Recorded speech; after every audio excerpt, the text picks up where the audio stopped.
Salut à tous. Aujourd'hui, vidéo review pour parler du jeu Super Bomberman Air.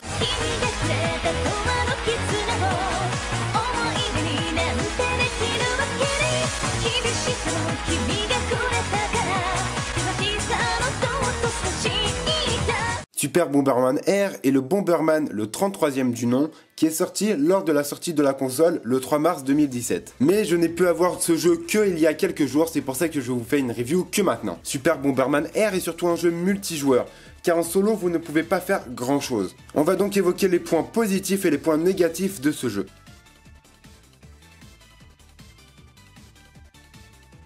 Ce jeu possède deux points positifs qui sont assez majeurs. Le premier point positif est le point positif de l'histoire.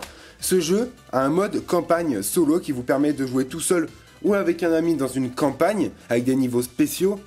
Et lors de cette campagne, ils ont quand même rajouté un petit scénario assez sympathique qui permet quand même de rentrer un peu dans le jeu. Avec par exemple les boss, ils rajoutent des boss à combattre lors de la campagne, ce qu'on ne peut pas combattre par exemple quand on est en multijoueur. Ils rajoutent des maps spéciales et des ennemis spéciaux à tuer lors du mode campagne, avec beaucoup de nouvelles mécaniques que vous pouvez découvrir dans ce mode campagne. Et ce qui est cool, c'est que comme je l'ai dit précédemment, ils ont adapté ce mode campagne à 2 joueurs.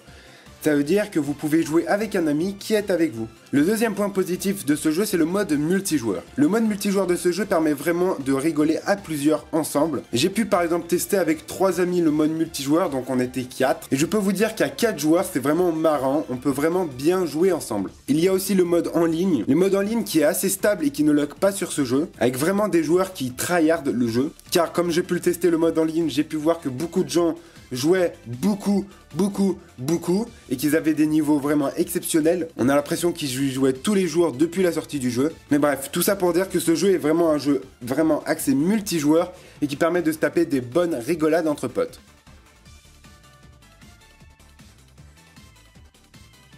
On va maintenant évoquer 2 points négatifs de ce jeu. Le premier point négatif est un peu le contraire de ce que j'ai dit précédemment avec le mode multijoueur. C'est-à-dire que le mode solo n'est vraiment pas très fourni. Qu'est-ce que je veux dire par là? C'est tout simplement que si vous jouez en solo, vous n'avez pas grand-chose à faire à part jouer contre des ordis. Personnellement, quand vous jouez contre des ordis, à moins d'être en deathmatch, c'est-à-dire un moment où l'arène se réduit petit à petit, si vous jouez en partie normale contre des ordis, vous aurez beaucoup plus de chances de perdre, à moins que vous ayez un niveau très élevé. Et donc de jouer comme ça avec des ordis en boucle, c'est pas forcément amusant de forcément perdre constamment face à des ordis et de jouer constamment contre la même intelligence en face. Ce jeu est vraiment un jeu axé multijoueur et forcément quand vous êtes un peu en solo, vous ne pouvez pas forcément jouer. Certes, il y a le mode campagne en solo, mais c'est un peu mieux d'y jouer en 2 joueurs quand même. Par exemple Zelda, vous pouvez très bien jouer en solo, puisque c'est forcément un jeu uniquement solo. Mais Bomberman, qui est à la base un jeu aussi solo et multijoueur, est vraiment plus axé multijoueur. Si vous jouez tout seul, vous vous ennuierez très vite. Le second point, c'est la caméra. Alors là, on va rentrer directement dans la phase de jeu, dans le gameplay du jeu. Malgré cette bonne dizaine de maps qui vous permettent d'avoir une grande expérience de jeu, la caméra, que ça soit en mode solo ou en mode multijoueur, est vraiment horrible. Contrairement aux autres Bomberman où la caméra était fixée au-dessus et ne bougeait point, dans cet opus là la caméra bouge et essaye de fixer un peu chaque joueur. Et donc vous voyez la caméra qui bouge entre les joueurs. Forcément, comme vous pouvez jouer jusqu'à 8 joueurs, c'est pas du tout pratique quand vous jouez à 8 joueurs avec cette caméra. Et comme elle essaye de fixer les 8 joueurs et que vous êtes dans le coin, vous voyez pas forcément jouer. Et si vous voulez jouer correctement, c'est pas très pratique. Après, personnellement, pour moi, ce Bomberman reste un grand Bomberman,